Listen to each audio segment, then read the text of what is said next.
नमस्कार दोस्तों, जय हिंद, वंदे मातरम। स्वागत है आपका अपने टीटी फैमिली शिक्षकों के परिवार जायसवाल कोचिंग सेंटर पर, पावर्ड बाय शिक्षा ही प्रकाश है।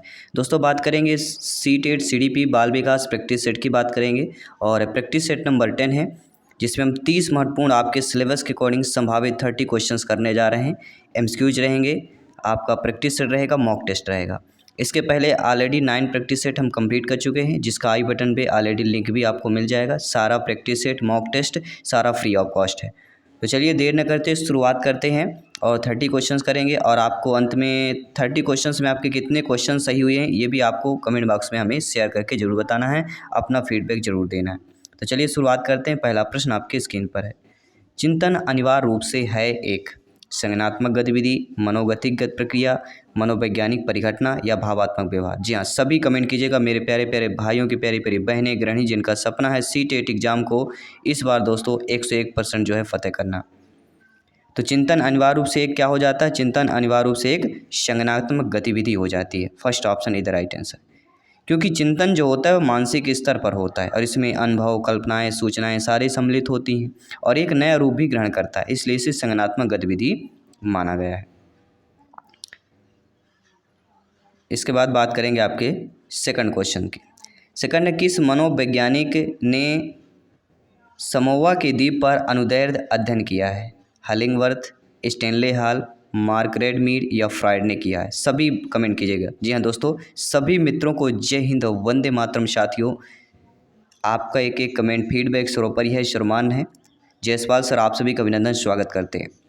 दोस्तों, जिस मनोवैज्ञानिक ने समोआ के द्वीप पर अनुदैर्ध्य अध्ययन किया है वह हमारे वैज्ञानिक मार्गरेट मीड की बात की जाती है, बी ऑप्शन की बात की जाती है। नो डाउट सारी चीज़ें आपकी क्लियर अच्छे तरीके से समझ पा रहे हैं सभी लोग। आइए बात करेंगे थर्ड क्वेश्चन की।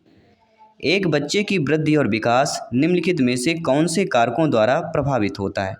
अब यहाँ पे बच्चे की वृद्धि और विकास के संबंध में बात करेंगे। परवरिश की शैलियाँ, अनुवांशिक ढांचा संरचना, विद्यालयी अनुभव और व्यक्तिगत रुचि। नीचे आपके कूट वाले ऑप्शंस दिए गए हैं। देखिए दोस्तों, कोई भी बच्चा हो उसकी वृद्धि और विकास जिन कारकों पर निर्भर करती है वह परवरिश भी पड़ती है कि उसकी जो परवरिश है उसकी शैलियाँ कैसी हैं, अनुवांशिक ढांचा संरचना कैसा है, विद्यालयी अनुभव उसका कैसा, व्यक्तिगत रुचि है। ये चारों ऑप्शंस जो है एक बच्चे के वृद्धि और विकास को, ये चारों कारक जो है प्रभावित करते हैं। तो यहाँ पे जो हमारा चारों वाले ऑप्शन दिया गया है, डी ऑप्शन को हम यहाँ पे चयन कर लेंगे। तो नो डाउट हमारा अच्छे तरीके से सभी लोग समझ पाए होंगे। ठीक है, आइए बात करते हैं अगले प्रश्न की। अगला प्रश्न है, जब विद्यार्थी की भावना का अनुभव करते हैं तब उनके सीखने पर सकारात्मक प्रभाव पड़ने की संभावना होती है। तनाव, शर्म, हीनता या संतुष्टि होती है। देखिए, आप सभी लोग ज्ञानी सर्वव्याख्याता लोग हैं, भावी अध्यापक अध्यापिकाएं हैं, तो आप जानते हैं कि जब कोई बालक बालिका विद्यार्थी की भावना का अनुभव करें और उनमें सीखने का सकारात्मक प्रभाव पड़ने की संभावना हो तो वह क्या हो जाएगी? सेटिस्फिकेशन हो जाएगा, अर्थात संतुष्टि की बात की जाएगी। क्योंकि जब बालक बालिका संतुष्ट की भावना का अनुभव करता है तब उनके सीखने पर सकारात्मक प्रभाव पड़ने की संभावना होती है। और संतुष्ट से अर्थ यही होता है कि एक सुखद एहसास हो बच्चे को, ताकि और बच्चे को यह सुखद एहसास कब मिलता है? जब आप कुछ ऐसा प्राप्त करते हैं जो आप चाहते हैं, या जब आप कुछ ऐसा करते हैं जो आप चाहते हैं, तब संतुष्टि आपको मिलती है, यह सुखद अनुभव जो आपको प्राप्त होता है।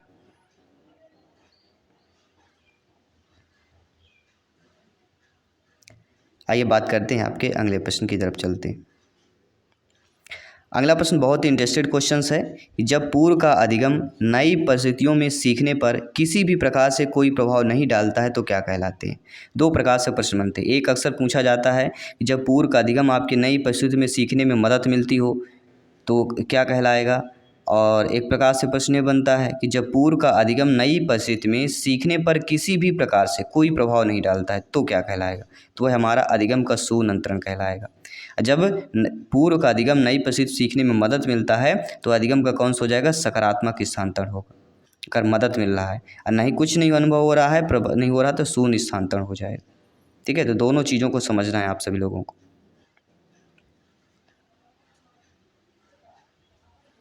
आइए बात करते हैं अगले प्रश्न की।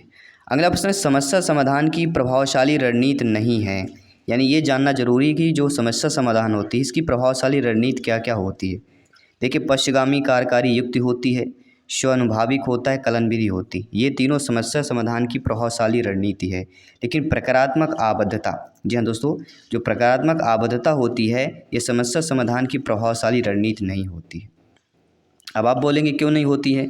क्योंकि देखिए, एक प्रभावी समस्या समाधान रणनीति एक कार्य योजना होती है जिसका उपयोग समस्या खोजने के लिए किया जाता है, और विभिन्न रणनीतियों में उनके साथ अलग अलग कार्य योजनाएं होती हैं। जैसे उदाहरण के लिए मान लीजिए कोई प्रसिद्ध रणनीति परीक्षण पश्चगामी कार्यकारी युक्ति हो, स्वानुभाविक हो, कलन विधि हो, त्रुटि सिद्धांत हो, एक पूर्व निर्धारित लक्ष्य तक ये ले जाते हैं। लेकिन आपका जो प्रकारात्मक आबद्धता होता है ये आपका नहीं ले जाता है। तो दोनों चीज़ों को आपको अच्छे तरीके से समझना है और फीडबैक करना है।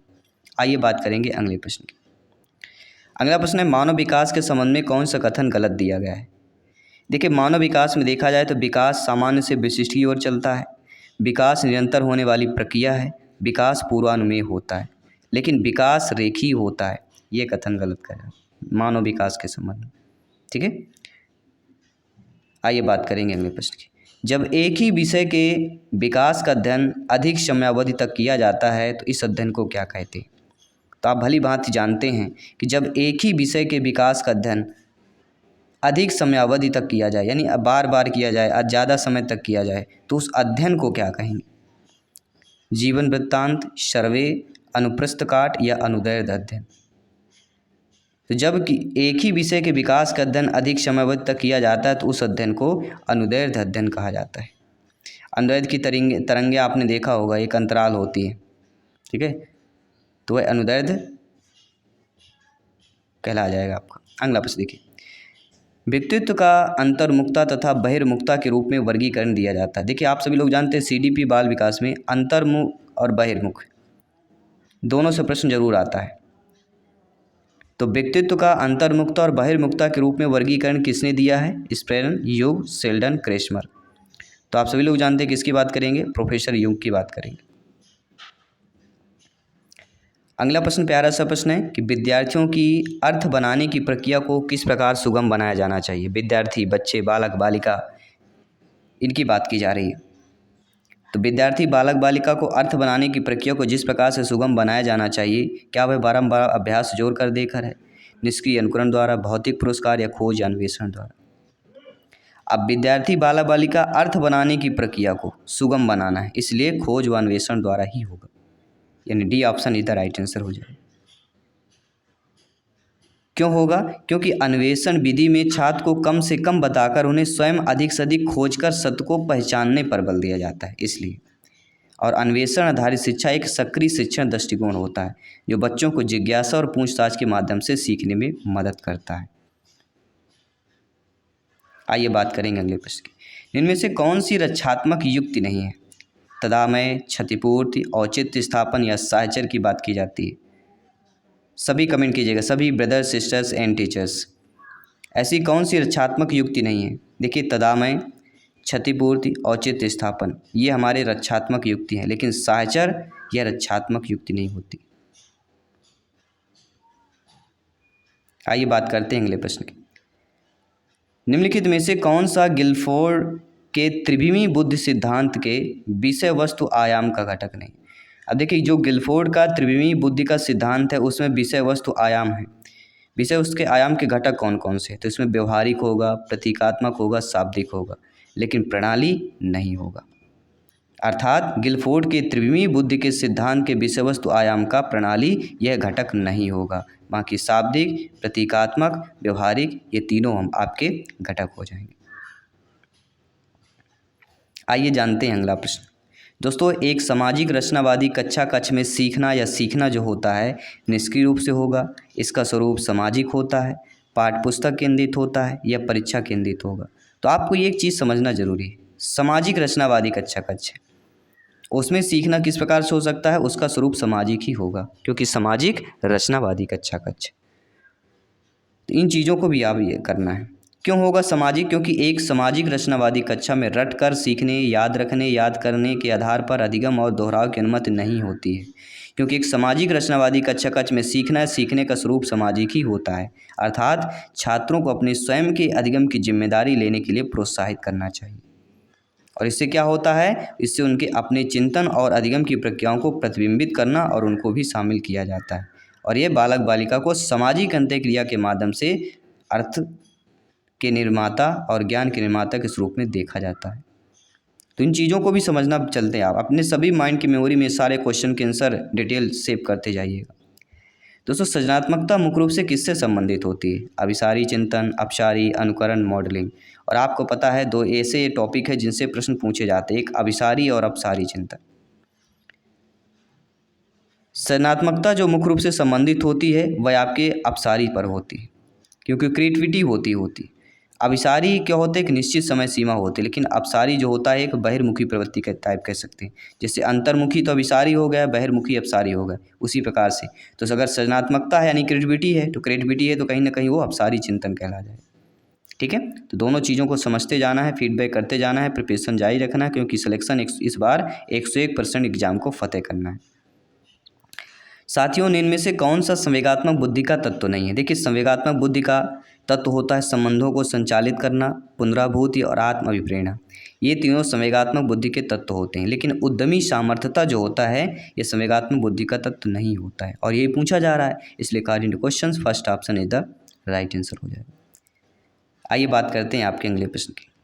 अगला प्रश्न है, इनमें से कौन सा कारक बच्चों की विफलता के लिए जिम्मेदार होता है?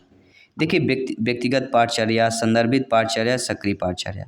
ये विफलता का जिम्मेदार नहीं होता कोई भी बच्चा हो, लेकिन पाठचर्या का जो मानकीकरण होता है, मानकीकरण, पाठचर्या का मानकीकरण, ये कारक जो है बच्चों की विफलता के लिए जिम्मेदार होता है। अगला प्रश्न देखते हैं, डिसलेक्सिया दोस्तों किससे संबंधित है? मानसिक विकार, पठन के विकार, व्यवहारगत विकार या गणितीय विकार की बात करेंगे। सभी कमेंट कीजिएगा। सभी मित्रों को जय हिंद, वंदे मातरम। साथियों, आपका एक एक कमेंट, फीडबैक सर्वोपरि है, सम्मान है, और इस बार 101% एग्जाम को फतेह करना है, तो आप अभी से कमेंटेड बन जाइएगा। ये सारे मॉक टेस्ट ज्वाइन कर लीजिएगा, सिलेक्शन 101% सर्वोपरि है।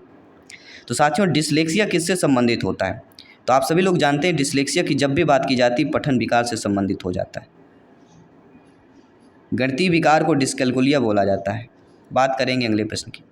बाल अपराध का कारण नहीं है, तो हम सभी लोग जानते हैं शारीरिक दोष, गरीबी, असफलता, ये हमारे बाल अपराध के कारण है, लेकिन उचित घरेलू अगर वातावरण तो ये बाल अपराध का कारण नहीं होता। सिंपल सा प्रश्न है, सभी लोग समझ भी गए होंगे, और ऐसे प्रश्न सभी लोग कर लेते हैं, लेकिन इनके साथ साथ कुछ टफ क्वेश्चन भी होते हैं जो आप अटेंड नहीं कर पाते हैं, उनको अब समझना है।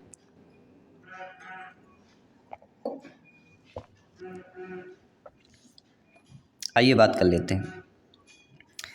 कुडर परीक्षण खाली स्थान मापन के लिए अभिकल्पित होता है। अभिवृत्ति, अभिरुचि, अभिक्षमता, अवधान, सभी बताइए। तो कुंडर परीक्षण मापन के लिए जो आपका विकल्पित होता है वह होता है अभिरुचि। क्या हो जाएगा? अभिरुचि इज द राइट आंसर। अगला, निम्नलिखित में से कौन सा सृजनात्मकता का तत्व नहीं है? देखिए, धारा प्रवाहिता, लचीलापन, मौलिकता, ये हमारे सृजनात्मकता के तत्व हैं, लेकिन स्मृतिकरण जो होता है ये धारा या सृजनात्मकता का तत्व नहीं होता है, बाकी ये सारे सृजनात्मकता के तत्व हो जाएंगे। अगला, शिक्षण एक अधिक परिपक्व और व्यक्तित्व और कम परिपक्व व्यक्तित्व के बीच वह घनिष्ठ संपर्क है जिसके द्वारा कम परिपक्व व्यक्ति को शिक्षा की दिशा में और आगे बढ़ाया जा सकता है। किसने कहा? प्रश्न को समझिएगा। शिक्षण एक अधिक परिपक्व व्यक्ति और कम परिपक्व व्यक्ति के बीच घनिष्ठ संपर्क है, यानी अधिक ज्ञान वाला, कुछ कम ज्ञान वाला, जिसके द्वारा जो कम ज्ञान वाला व्यक्ति होता है वह शिक्षा की दिशा में और आगे बढ़ाए, उसको ज़्यादा ज्ञान वाले के साथ जोड़ा जा सके, कम ज्ञान को और ज्ञान दिया जा सके, यह बढ़ाया जा सकता है। किसने कहा है? तो ये दोस्तों S.C. मॉरिसन ने कहा है। और स्टेटमेंट कथन जो होता है सभी लोग जानते हैं, अक्सर एग्जाम में आते हैं, कभी कभी ज़्यादा आ जाते हैं, तो पेपर टफ भी हो जाता है। शिक्षण प्रक्रिया में कौन स्वतंत्र चर होता है? तो स्वतंत्र चर की बात कर रहे हैं, तो जो शिक्षक होगा यहाँ पे स्वतंत्र चर हो जाएगा। ठीक है, सभी लोग समझ चुके होंगे। आइए बात करेंगे अगले प्रश्न की कि निम्नलिखित में से कौन सा आसुबेल द्वारा दिया गया अधिगम का प्रकार नहीं है? विभेदीकरण सीखना, अभिग्रहण सीखना, रटकर सीखना या अन्वेषण सीखना। तो आसवेल द्वारा दिया गया अधिगम का प्रकार कौन सा हो जाएगा? अन्वेषण सीखना, रटकर सीखना, अभिग्रहण सीखना। लेकिन विभेदीकरण सीखना यह आसवेल द्वारा दिया अधिगम का प्रकार नहीं। तो आसवेल द्वारा दिए गए अधिगम के प्रकार अभिग्रहण, रटकर और अन्वेषण। याद रखिएगा एग्जाम के दृष्टि से बहुत इंपॉर्टेंट प्रश्न है। आइए बात करेंगे अगले प्रश्न की। दोस्तों, सर्वप्रथम मनोविज्ञान ने अपनी आत्मा का परित्याग किया, फिर उसने मन का परित्याग कर दिया और उसके बाद उसने चेतना को भी कर दिया। तो अब वह व्यवहार की विधि को स्वीकार करता है। यह कथन किसने दिया? Moon, JB. Watson, Woodworth, McDougall. कई बार रिपीट हुआ है प्रश्न, संभावित प्रश्न है। तो सर्वप्रथम मनोविज्ञान ने अपनी आत्मा का परित्याग किया, फिर उसने मन का कर दिया, उसके बाद चेतना का भी कर दिया, अब व्यवहार की विधि को स्वीकार करता है। यह कथन वुडवर्थ का कथन है, नोट कर लेना। आइए बात करते हैं अगले प्रश्न की। दोस्तों, वाइगोस्की जो है बच्चे के सीखने में निम्नलिखित में से किस कारक को महत्वपूर्ण मानते हैं? नैतिक, शारीरिक, आनुवंशिक या सामाजिक?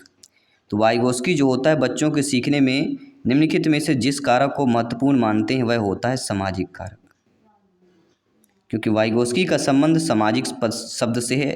कई बार जिक्र कर चुके हैं, लगभग हर प्रैक्टिस सेट, हर पेपर में हम आपको बता चुके हैं। अगला प्रश्न, इनमें से कौन सा व्यक्तित्व का जैविक निर्धारक है? आनुवंशिक प्रभाव, जन्मक्रम, आकांक्षा स्तर या सामाजिक आर्थिक स्तर की बात करेंगे। तो व्यक्तित्व का जैविक निर्धारक बताना है और वह कहलाया जाएगा आनुवंशिक प्रभाव। First option is the right answer. आइए बात करते हैं अगले प्रश्न की। दोस्तों, स्किनर द्वारा प्रतिपादित अधिगम का सिद्धांत है शास्त्रीय अनुबंधन, क्रिया प्रसूत, अंतर्दृष्टि या प्रयत्न और भूल अधिगम की बात की जाती है। तो आप सभी लोग जानते हैं स्किनर द्वारा प्रतिपादित अधिगम का सिद्धांत क्रिया प्रसूत अधिगम का सिद्धांत हो जाए।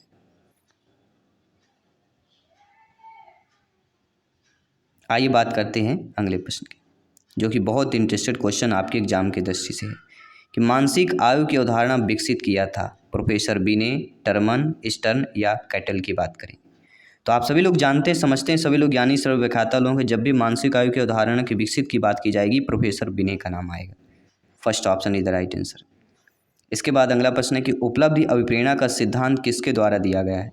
वाटसन, फ्रायड, मैकडूगल या युंग की बात करते हैं। तो जब भी उपलब्धि अभिप्रेरणा के सिद्धांत की बात की जाएगी, इनके द्वारा प्रतिपादन की बात की जाएगी, तो आपका नाम आ जाएगा मैकडूगल की बात की जाती है। और इस प्रैक्टिस सेट मॉक टेस्ट का 30वां प्रश्न है कि अंतर्दृष्टि द्वारा या सूझ द्वारा सीखना सिद्धांत किसने दिया? Kurt Lewin, Bandura, Kohler, Guthrie. किसने दिया? जी हाँ दोस्तों, अंतर्दृष्टि या सूझ द्वारा सीखने का सिद्धांत किसने दिया, ये आपको कमेंट करके बताना है। साथ ही साथ 30 में आपका स्कोर कितना प्राप्त हुआ है ये भी आपको कमेंट बॉक्स में अवश्य करना है। तो आई होप सभी लोग इस प्रैक्टिस सेट मॉक टेस्ट को आपने समझा। 30 प्रश्न आपको लाटेस्ट क्वेश्चन थे और इसी तरह इससे बेस्ट प्रैक्टिस सेट आने वाले हैं। प्रिपरेशन को मजबूत करना है तो डेली हमारी क्लासेस 7 PM टू 7:30 क्लासेज होती है, ज्वाइन कीजिए, प्रिपरेशन को मजबूत कीजिए, तैयारी इस बार 101% एग्जाम को फतेह कीजिए। तो आइए मिलते हैं जल्दी आपकी अगली क्लास पर। धन्यवाद सभी का। जय हिंद, वंदे मातरम।